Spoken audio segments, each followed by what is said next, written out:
Kayaka and I finished unpacking. Kasuki, well, that's Kasa, sorry, let us use the spare room she had. I wonder how much would we at least stay with her. You done unpacking? Kasa asked at the other side of the bedroom door. Yes, we're done, I replied. I will be out in a second. Kayaka decided to stay in the room. So only I went to meet up with Miss Kasa. I went to her living room and found her sitting down. Tea and some slice of bread rested on the table.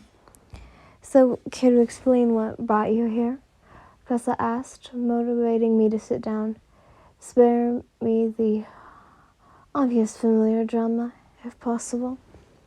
I nodded and did as I was told.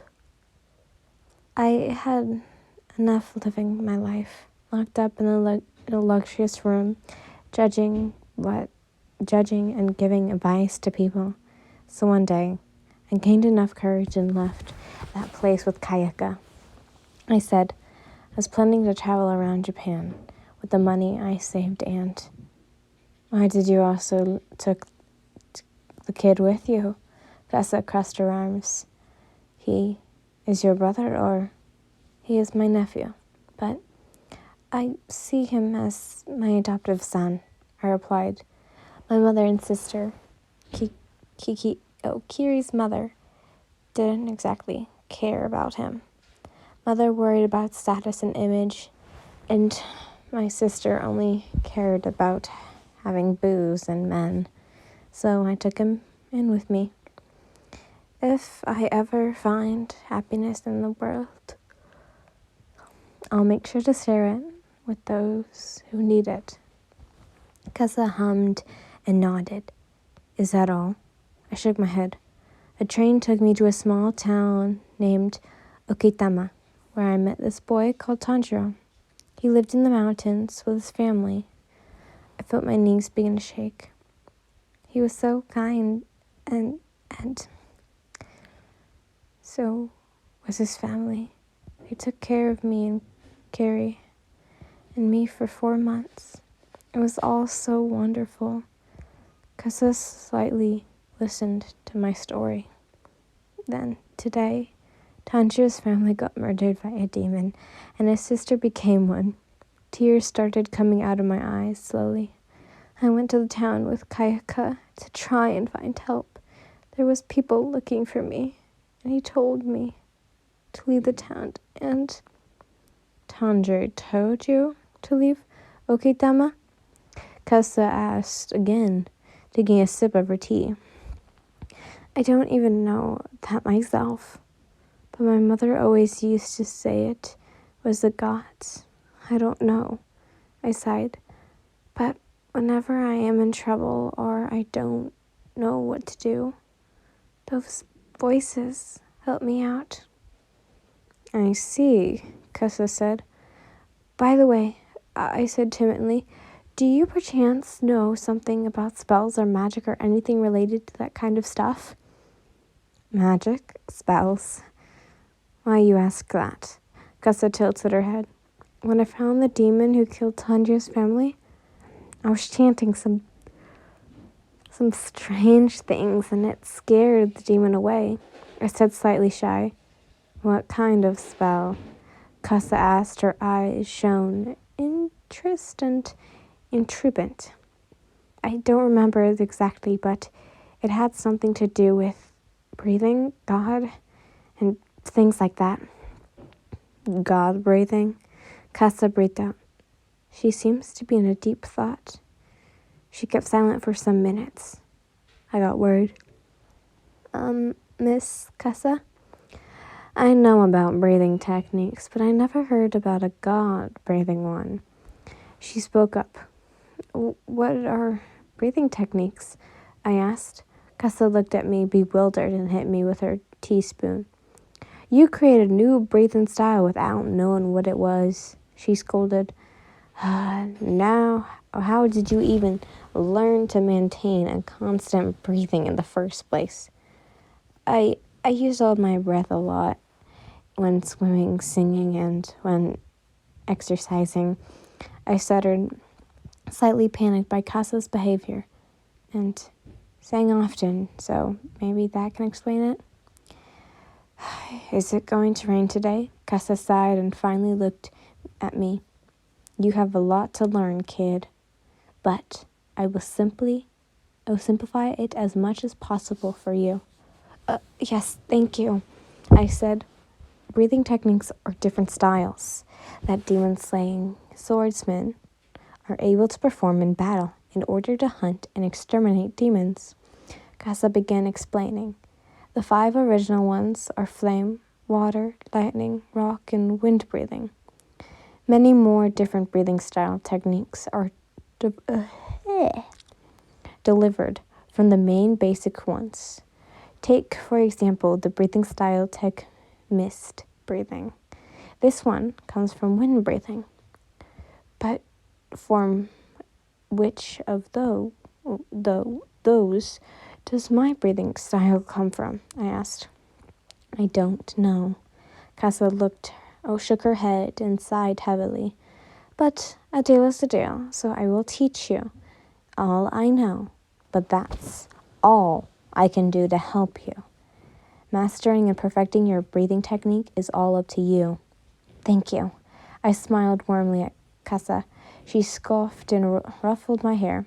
Whatever, kid. Just as said, Casa trained me. I was trained until I could no longer stand. I stretched in ways people could never imagine it was possible. Kayaka sometimes joined me, and the other times, he would help me restore my energy or heal my wounds. It was a year and 4 months of training, followed by nearly 6 months of meditation. It was already fruitful, since I managed to create 10 postures of my God breathing style, and my 5 senses were sharper than before. I was able to pick up faint noises, disacute? Oh. Disfigure up 10 different smells, and even sense things around me. Casa was really kind, but didn't really show much of it. I've seen her giving Kayaka extra cookies after our meals, and she also keeps Kayaka's drawings in her nightstand. Under all those scoldings and scoffs, I know that Casa is praising me and telling me she's proud of me. She only told me she wasn't really fond of people, and neither were they fond of her, so she isolated herself in tranquility of the forest. I understand that. Getting away from people is nice, but at some point, you just start needing company, not only to talk, but to fill up the empty space in your heart that longs for someone to rely on. Concentrate.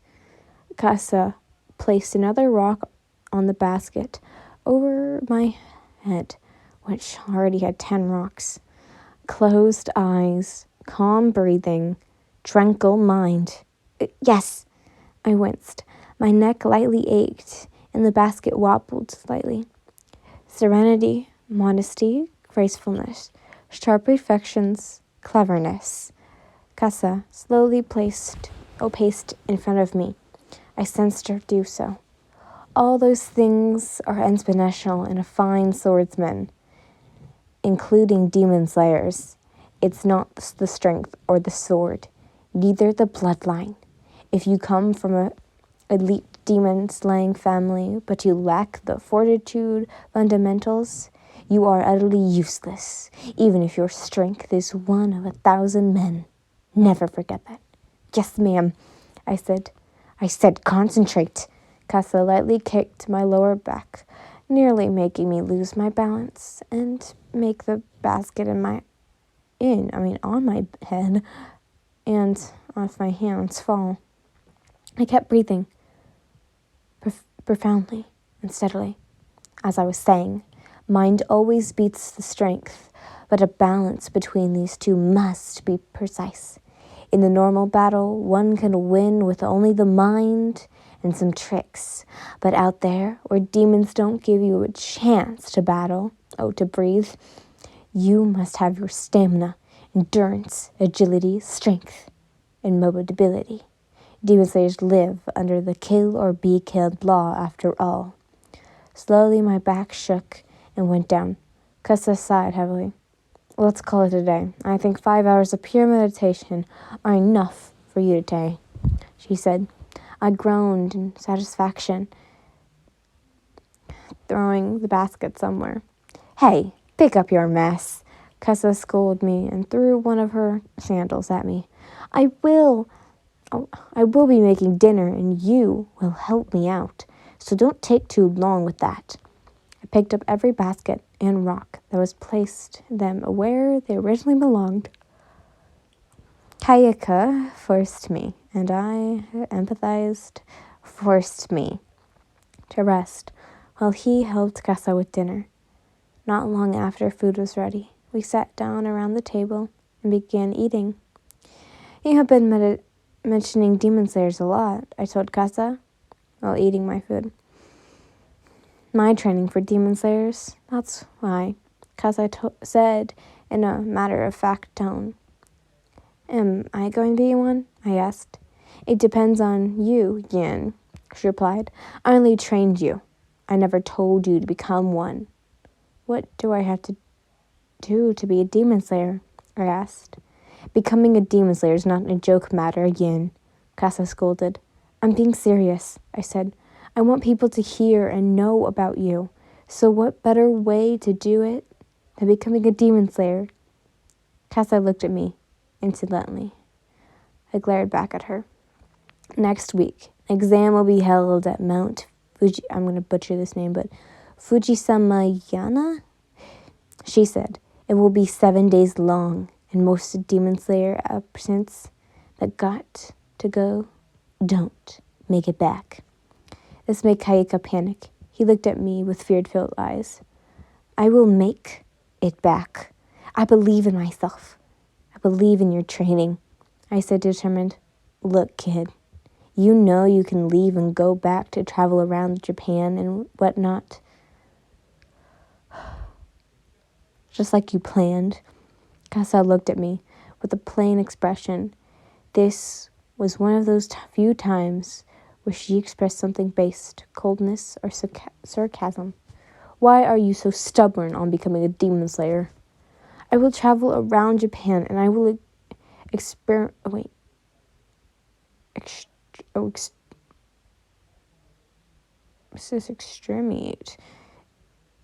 Ooh, my brain just go burr.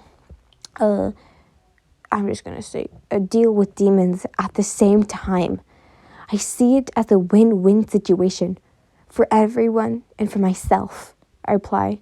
Besides, I might have more chances of finding Danjo this way. The voice tells me so, and it is never wrong. What about Kayaka? You can expose him to such dangerous missions, Kessa said. I opened my mouth, about to reply, but I soon shut it close. I didn't think of that. Leaving him alone wasn't an option, that was for sure. I'll be fine, Kayaka spoke. Both me and Kessa glanced at him with bewilderment. Are you sure? She asked, surprised. I helped Heiho before, when she was sick or injured, didn't I? And I also learned some things from you, Kayaka said. Kayaka said. I'm not a kid anymore, and as a boy, I should take care of others. Kessa looked at Kayaka sweetly. He was only 9, but he was as grown as a 12-year-old. I don't like being alone, and I know that Yin doesn't like being alone either. Kayaka mumbled and looked away, then faced me and Kessa again. So, if we are together, I know nothing will stop us. For sure you are a crazy pair of kids. Kessa shook her head, sighing heavily. She then aimed her walking stick at me. You will train this remaining days like your life depends on it, because it does. Give up for even a second, and I won't allow you to go to the exam. I smiled excitedly. Yes, ma'am. Somehow, Kessa's already hellish training became at least 4 times even worse. I was asked for more than what I could do, but I managed to fulfill every task I was given. Sadly, Kayaka's normal healing and restoring knowledge weren't enough to fully make me recover. He was slightly stressed and sulking about it, but began reading even more books and experimenting with different plants and methods to aid me faster. Also, unintentionally making me his guinea pig for his medical experiments. Today was the last day of my training, and I was battling against Casa with wind swords. I was able to block her attacks and even fight back, but something, Casa would unintentionally or intentionally throw dust at my eyes or even step on my sandals to make me fall and lose. Fortunately, this was one of those times Casa tried to blind me again, and I dodged the attack, but she made me lose my balance. Too slow, Casa said as she hit my knees and made me fall. You are not suited to become a demon slayer. Before she could aim a hit at me, I used the wind sword as a distraction and make Casa trip with my legs. As I was about to immobilize her and call this match a win, she slowly sat up and covered her face with her hands. She was sobbing. Miss Casa! I crouched next to her, pursuing me. I can't let you two go, Ian, Casa sobbed. I don't want to lose you or your nephew. I tried to make you quit on your own, but you're too damn stubborn and persistent. My head hurted greatly, and a knot formed in my throat. I just hated being alone so much. I didn't know what to do. I don't know how to act or... She looked at me with small gasp. It was because of how I treated you two. Is that? I can be better and kinder, but please don't leave. It's not that. With a calm voice, I was hugging Casa and rubbing her back softly, holding back my tears. You are already kind and caring. Your aura is that of a hard-working mother, but even mothers have to let their children go and live the outside world. You can't hide them from the world and everything it holds. I know that more than anyone. I guess so. She sighed and cleaned her tears. At least please visit me once in a while or write me letters. I was already planning on doing so. I chuckled lightly. Let's go eat something nice today, as a farewell party. The woman smiled softly, getting up and dusting her kimono and hurry off. Does katsudon sound good? I got up too and also dusted off my clothes. Indeed, Kayaka was not in the living room, so he was probably in his bedroom, experimenting with plants and medicinals I had. Last time he managed to make some kind of beverage that increased my speed. It made my legs feel lighter, and the blood circulation was perfect. But after 20 minutes, I would get awful cramps. Kayaka has always been smart. Good or for bad. And seeing him using his child imaginations to create new, wonderful things in order to help others surely makes me feel proud of him. Our world has always achieved and processed thanks to imagination, study, and out of all the ordinary minds. That's an unspeakable fact.